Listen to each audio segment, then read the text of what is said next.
So this is not a roasting video, um, kind of a follow-up to that last one, the Kenya one that I expressed my anti-love for. Roast-wise, I think it turned out okay. The problem I'm having, I spend too much time post first crack in the roasting. And what that does is, one, it softens up the acidity of the coffee, and two, it well, I don't know if this is a good thing. It all those flavors and florals and citrus characteristics kind of get pushed to the background. If you're not looking for those, if you don't care, then nothing's lost. And then what you end up with after the first crack is that the more time you spend there, the more coffeeness you get out of your coffee, more caramel, molasses ish. What also happens is that you can get, you go too far, you get burnt flavors, which sometimes those are desirable. Those come out in your French and Italian roast. The ones that come out where they're like, super like, black beans and super shiny, covered with oils. So that's an area of coffee appreciation, which it's not my cup of coffee. On the other extreme, the light roast, where you do have a lot of this, where the flavors of origin really come out, but that's accompanied by acidity, called brightness, snappiness, and for me that feel is, or that quality just overpowers whatever pleasant notes that may be there, that may be captured with the roast. I like in between, right in the middle, where I still have some of those characteristics of origin, but a little bit more toned down. I do like some of the sweetness, some of the caramelization of the sugars, and I think the majority of coffee consumers are in that area where they add milk, cream, non-dairy products, sugar, sweeteners. You expect the coffee in there, you expect the caffeine, but then you have these other flavors that you add to it just to kind of make it more of an enjoyable experience. And that's all fine. And that's I think that's where the coffee industry kind of is right now. But however, if I may make an argument, I think there's a slow turn to kind of stepping backwards and looking at coffee for what it really is. What does it really have in it? And that's where that's my thing, because I find it interesting, because these things are in the coffees, and if I can find them and bring them out, then to me I feel like I've accomplished something, and I really enjoy that, and I want to share that with others. So let's get back to what I have right over here. And this is, with all the problems that I've had with it, I think I lost a lot of what you would expect from a Kenya coffee. But as a coffee in itself, like, I could still find a little bit of hints of maybe some rhubarb and strawberry in there, hints of it. I think I have to really think about it, and then maybe if I'm thinking too much, well, maybe I'm just kind of fooling myself. But anyways, coffee is a subjective thing, super subjective. And right here in the middle, this is Costa Rica. It's the first time I've gotten to Costa Rican coffee.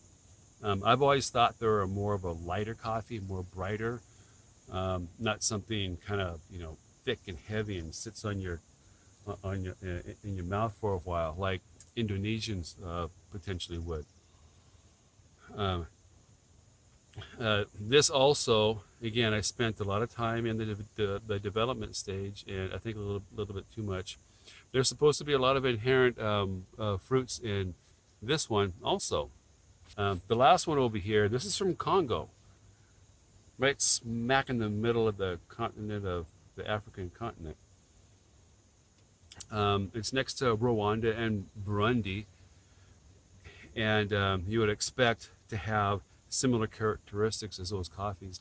Um, this should be similar to that. Um, so we will see. How I normally drink my coffee is just with a pour over. Use a paper filter and I pour it out. I was weighing it for a while to get the right ratios of ground coffee to water. And then I got to where I can just eyeball it. I'm using like a 16 or a 17 to 1 ratio, meaning 17 parts water to 1 part of coffee. Um, and if you were to weigh out your proportions, your coffee, you would weigh them out in grams, and then your volume of water would be in milliliters. And it just so happens that 1 milliliter of water weighs 1 gram. So therefore, you can go, gram for gram and get your proportions. This one I went with a 17 to 1. So I have 13 grams of coffee in here. And I eyeballed how much water. I think it's like 260 or 270 grams of water. So basically, when I fill these up, it'll be the right proportions. So it's in. This is super subjective. There are professional people that taste things. There's also professional people that smell things. And to kind of be somewhat objective about it, you want to get rid of some of the, as many variables as you can. The one biggest variable is how much water you use to how much coffee, ground coffee. Another variable is the quality of water. You want to have it basically pure water. Next, we have the grind, the right kind of grind. You have too fine of a grind, you're going to get an over extraction. Too coarse of a grind, you're not going to extract enough. My grind here kind of sucks. However, they're all consistent. And then there's the temperature of water. So you want to actually add your water to your coffee just off the boil, around 195, 198. So boiling is at 212, right? So usually you let the water sit for about 30 seconds after it's boiled. So right now, smelling all of these, they kind of all smell the same to me, and that's kind of like a ketchup smell. I know that's kind of weird, but that's kind of what it smells like. So we'll do this. Get it good and stirred up while I'm pouring.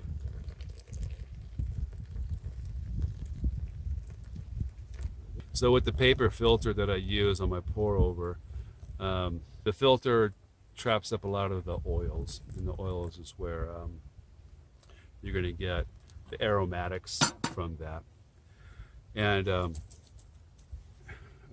don't think I'm going to quite go 4 minutes here. So with coffee, you don't taste the stuff that when you buy your coffee, they say, oh, you got plums and wine and blueberries and hints of stone fruits and citrusy, blah, blah, blah, blah, all this flowery language, jasmine. Those elements come from what you're smelling, from the aromatics.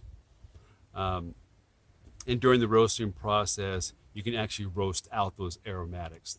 They're compounds that develop during the roasting process between the amino acids and the sugars.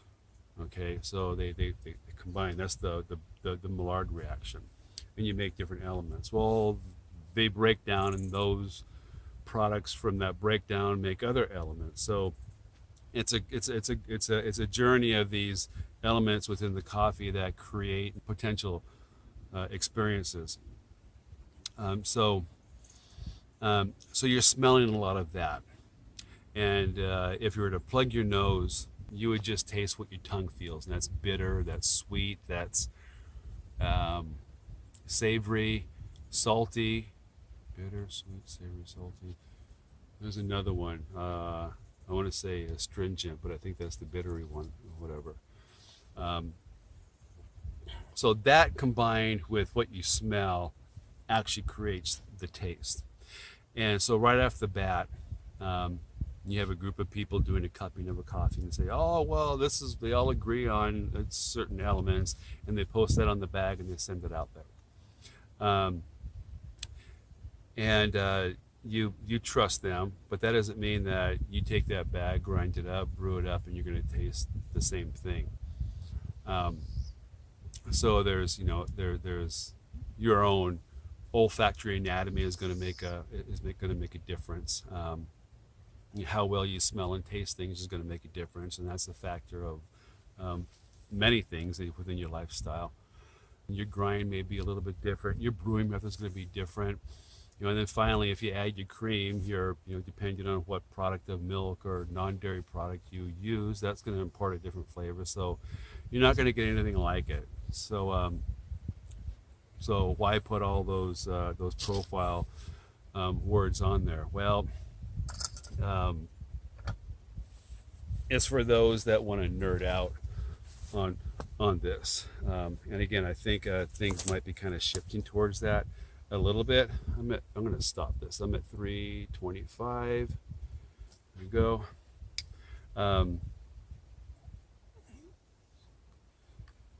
So I'm not super good at this.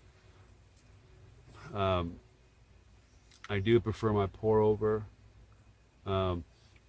Actually, I think I can do this with the French press, and it'll be a lot better because you have all these grounds in here.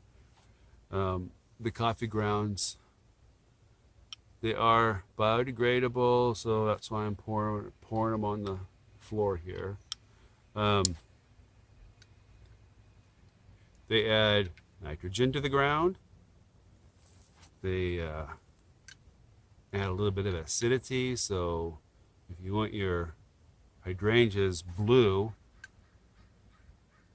next year, add your coffee grounds around this year, I guess.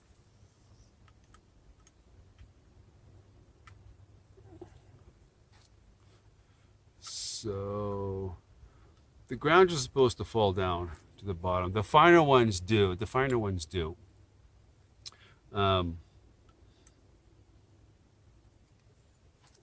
So you don't want this to keep brewing, so everything just kind of settles on down, so it's not really steeping anymore. So I'm just going to kind of let this stuff kind of let the sediment settle.